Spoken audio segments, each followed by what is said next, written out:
The one betrayal a super empath never recovers from. There is a common misunderstanding about betrayal that deserves careful examination before we go any further. Most people assume the deepest betrayal a super empath can experience is infidelity, abandonment, or deception. Those experiences are undeniably painful, but they are not always the betrayal that leaves the deepest psychological mark. In many cases, the wound that changes a super empath forever happens much earlier, long before the relationship actually ends.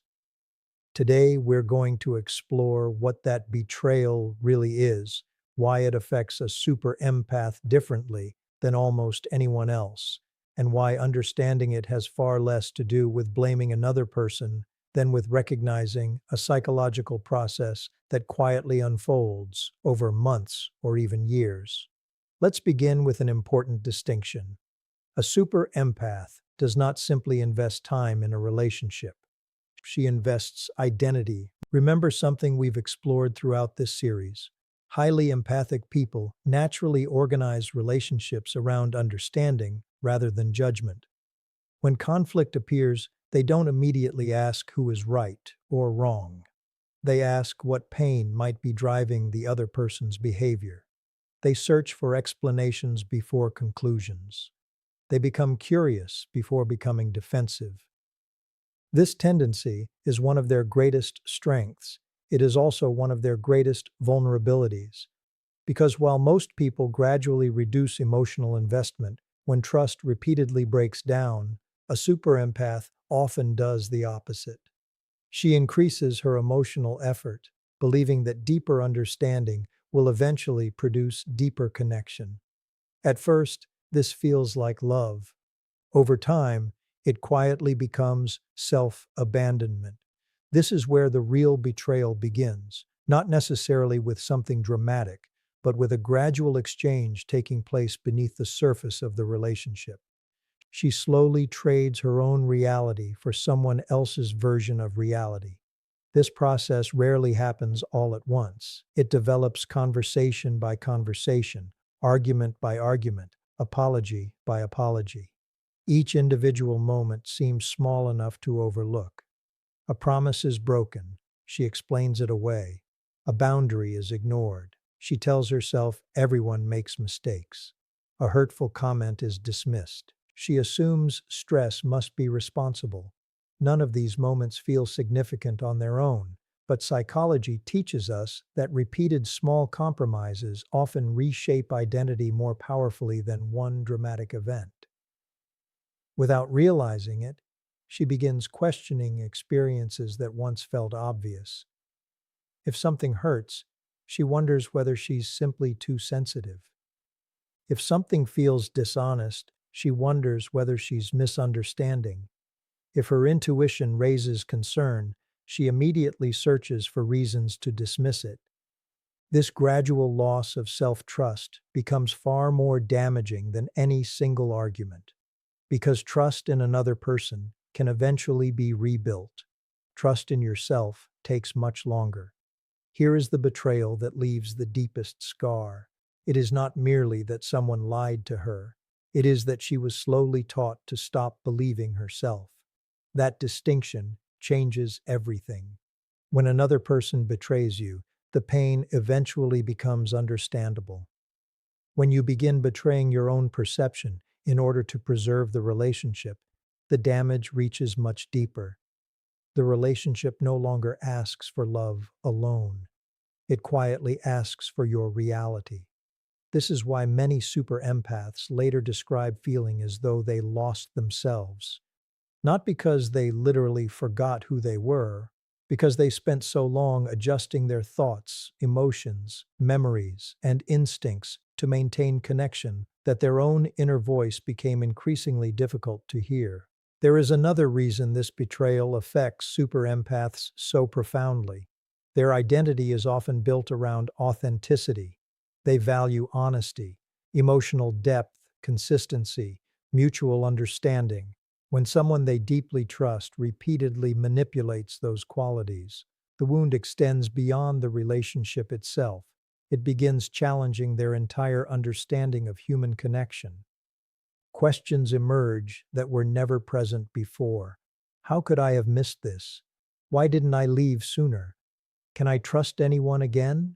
These questions are painful because they are directed inward rather than outward. Instead of questioning the other person's choices, the super empath begins questioning her own judgment. This creates a second layer of suffering. The original betrayal belongs to someone else. The self-doubt belongs to her, and often the second wound lasts longer than the first. There is another psychological mechanism worth understanding. Super empaths naturally search for meaning inside painful experiences. This ability often helps them grow after adversity, but during betrayal, it can quietly become another trap. Instead of accepting repeated harmful behavior as evidence of incompatibility, they begin searching for hidden lessons inside every disappointment. Perhaps this argument happened for a reason. Perhaps this withdrawal is actually fear of intimacy.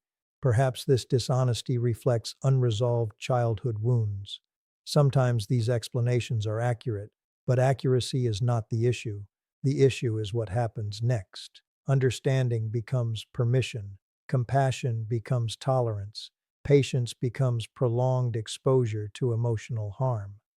Eventually, the super empath is no longer protecting the relationship. She is protecting the hope that the relationship might someday become what it has never consistently been. That hope is extraordinarily difficult to release. Not because she enjoys suffering, because hope feels morally beautiful. Giving up feels like failure. Walking away feels like abandoning someone she genuinely cares about. Yet there comes a moment when reality quietly asks a difficult question. How much of yourself are you willing to lose while waiting for someone else to become who you believe they could be? For many super empaths, this is the moment everything begins changing, because they slowly recognize that the greatest betrayal was never simply another person's dishonesty. It was the gradual belief that maintaining love required abandoning themselves. Once that realization arrives, the relationship is never viewed in quite the same way again. The memories remain. The affection may even remain. But something essential has shifted. The super empath begins seeing that love built upon self-betrayal was never sustainable, no matter how sincere it felt. And that realization becomes the beginning of a completely different kind of healing, one that is no longer centered on saving the relationship, but on rebuilding the relationship she has with herself. If recognizing the betrayal is the first turning point, the next question becomes even more important. Why is this particular betrayal so difficult for a super empath to move beyond? The answer has less to do with what was done to them and more to do with what slowly happened inside them while it was happening. A super empath rarely enters a relationship expecting to protect themselves from the person they love. They enter expecting to build trust. That expectation changes the way they interpret difficult moments. When healthy people encounter conflict, they look for solutions together. When a super empath encounters conflict, they often begin by examining themselves. Could I have communicated better? Did I misunderstand? Maybe they're just overwhelmed right now. Self-reflection is a healthy quality. In fact, it's one of the foundations of emotional maturity. The problem begins when self-reflection slowly turns into automatic self-blame. Instead of asking balanced questions, the super empath starts assuming responsibility for problems that belong to two people. Over time, this creates an invisible emotional imbalance. One person keeps growing, the other person keeps avoiding responsibility. One person apologizes, the other expects apologies. One person adjusts, the other becomes increasingly comfortable being accommodated. At first, this imbalance is almost impossible to notice because it develops gradually. Every compromise feels reasonable by itself. Every sacrifice appears temporary. Every disappointment seems like an exception. But psychology teaches us something important about repeated experiences. The brain adapts to patterns far more than isolated events. When the same imbalance repeats over months or years, it slowly becomes normal. This is why so many super empaths later say something that initially sounds surprising. I didn't realize how much I had changed until the relationship ended. That statement deserves careful attention because they aren't simply talking about becoming sad or exhausted. They're describing something much deeper. They no longer recognize the person they had become. The confident opinions they once expressed freely had become hesitant. The boundaries they once maintained had become flexible. The dreams they once pursued had quietly been placed on hold. Not because someone forced them directly, because preserving the relationship gradually became more important than preserving themselves. This is one of the hidden costs of chronic emotional invalidation. You stop arguing with the other person, and eventually, you begin arguing with your own instincts. Another important psychological shift begins taking place. The super empath starts confusing emotional effort with emotional progress. This distinction matters enormously. Healthy relationships require effort, but effort alone does not guarantee growth. Two people can spend years working incredibly hard while moving in completely opposite directions. The super empath often mistakes persistence for evidence that the relationship is improving. We've survived so much together. We've worked through worse. Things have to get better eventually. Hope becomes the fuel that keeps the cycle alive. Hope itself is not the problem. Hope disconnected from evidence becomes the problem. Healthy hope notices consistent change. Unhealthy hope survives despite consistent repetition. That difference is subtle, but it changes everything. Another reason this betrayal leaves such a lasting impact is because it reshapes the empath's relationship with trust. Many people assume that after betrayal, trust simply disappears. In reality, something more complicated happens. The super empath often continues trusting other people. The person they stop trusting is themselves.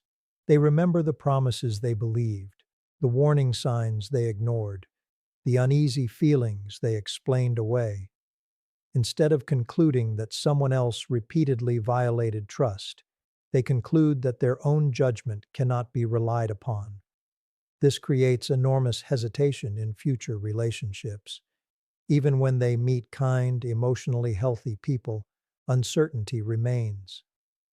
What if I'm missing something again? What if I make the same mistake? How do I know my perception is accurate this time? These questions are understandable, but healing gradually changes the focus. Instead of asking whether they can perfectly predict another person's behavior, they begin asking something much healthier. Can I trust myself to respond appropriately if unhealthy patterns appear? Notice the difference. The first question seeks certainty. The second builds confidence. No one can guarantee they will never be betrayed again. Everyone can strengthen their ability to recognize patterns and make healthier choices when those patterns emerge. That realization begins restoring self-trust. Another transformation quietly unfolds. The super empath starts redefining what love actually means. Earlier, love may have meant endless patience, unlimited forgiveness, always seeing the best in someone, never giving up. These ideas sound beautiful, and in healthy relationships, many of them truly are. But experience teaches an important lesson. Love without boundaries becomes sacrifice. Compassion without discernment becomes vulnerability to repeated harm. Forgiveness without accountability becomes permission for the same behavior to continue. The super empath slowly discovers that genuine love is not measured by how much pain someone is willing to tolerate. It is measured by how consistently two people protect one another's emotional well-being. That understanding changes every future relationship. The need to rescue begins fading. The need to fix begins fading. The need to earn love begins fading. In their place, something quieter develops. Mutual respect, reciprocity, consistency, emotional safety. Perhaps the most meaningful change is this. The super empath eventually realizes that the betrayal did not reveal a weakness in their ability to love. It revealed a strength that had been directed without sufficient protection. Their compassion was never the problem. Their generosity was never the problem. Their willingness to believe in growth was never the problem. The problem was believing those qualities alone could sustain a relationship where mutual responsibility was missing. Once that lesson becomes deeply understood, something remarkable begins happening. The super empath no longer measures relationships by emotional intensity. They begin measuring them by emotional stability. They stop asking, "How deeply do I feel?" and start asking, "How consistently do I feel respected?" That single shift marks the beginning of a completely different future, because from that moment forward, love is no longer built upon self-sacrifice. It is built upon mutual care. If there is one unexpected truth about this kind of betrayal, it is this. The super empath does not recover by becoming the person they were before. They recover by becoming someone they have never been before. This distinction matters because many people enter healing with the wrong goal. They spend months, sometimes years, trying to get back to the version of themselves that existed before the betrayal. They want the same openness, the same innocence, the same unquestioning trust in people. But genuine healing rarely works that way. Psychologically, profound experiences reorganize the way we understand ourselves and the world around us. The goal is not to erase what happened. The goal is to integrate it without allowing it to define every future relationship. That process begins with one difficult realization. The super empath finally understands that love was never supposed to cost them their identity. For years, they may have believed that being a good partner meant endless compromise. If conflict appeared, they adjusted. If communication broke down, they tried harder. If affection became inconsistent, they gave more. Every problem was met with greater emotional investment. At first, this looked like extraordinary commitment. Eventually, it became emotional exhaustion. One day, almost without noticing when it happened, they begin asking a completely different question. Instead of asking, "How can I save this relationship?" they begin asking, "What is this relationship asking me to become?" That question changes everything because healthy relationships ask you to grow. Unhealthy relationships ask you to disappear. A healthy relationship encourages honesty. An unhealthy one rewards silence.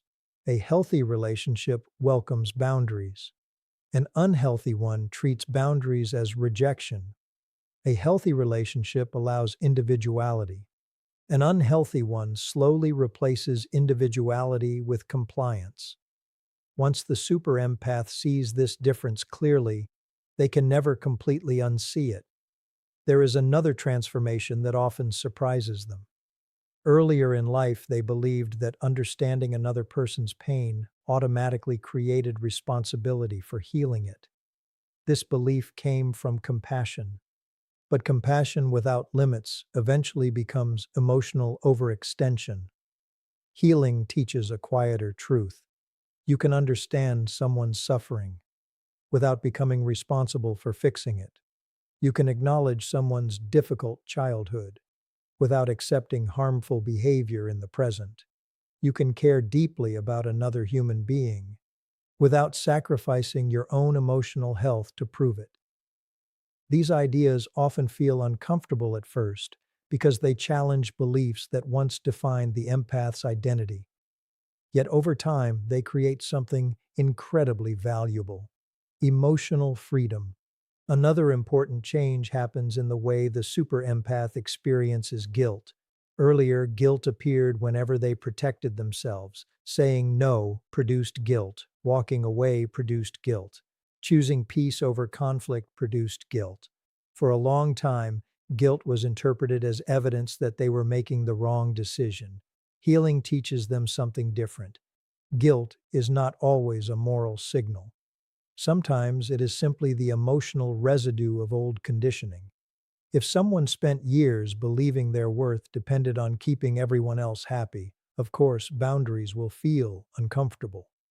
Discomfort does not mean the boundary is wrong. Sometimes it means the boundary is long overdue. As this understanding deepens, another remarkable shift takes place. The super empath no longer feels compelled to explain every decision. Earlier, they believed that if they could just find the perfect words, everyone would understand. They explained, clarified, justified, defended, again and again. Eventually, they discover something life-changing. Healthy people usually respect a boundary without requiring a lengthy explanation. People committed to violating your boundaries are rarely convinced by better explanations. This realization saves enormous emotional energy. Instead of trying to persuade everyone to agree with their choices, they begin trusting themselves enough to make those choices anyway. That confidence is quiet. It doesn't need to announce itself, it simply exists. Perhaps the greatest transformation, however, is the return of self-trust. This is the part many people overlook. The deepest wound of betrayal was never only losing another person. It was losing confidence in their own perception.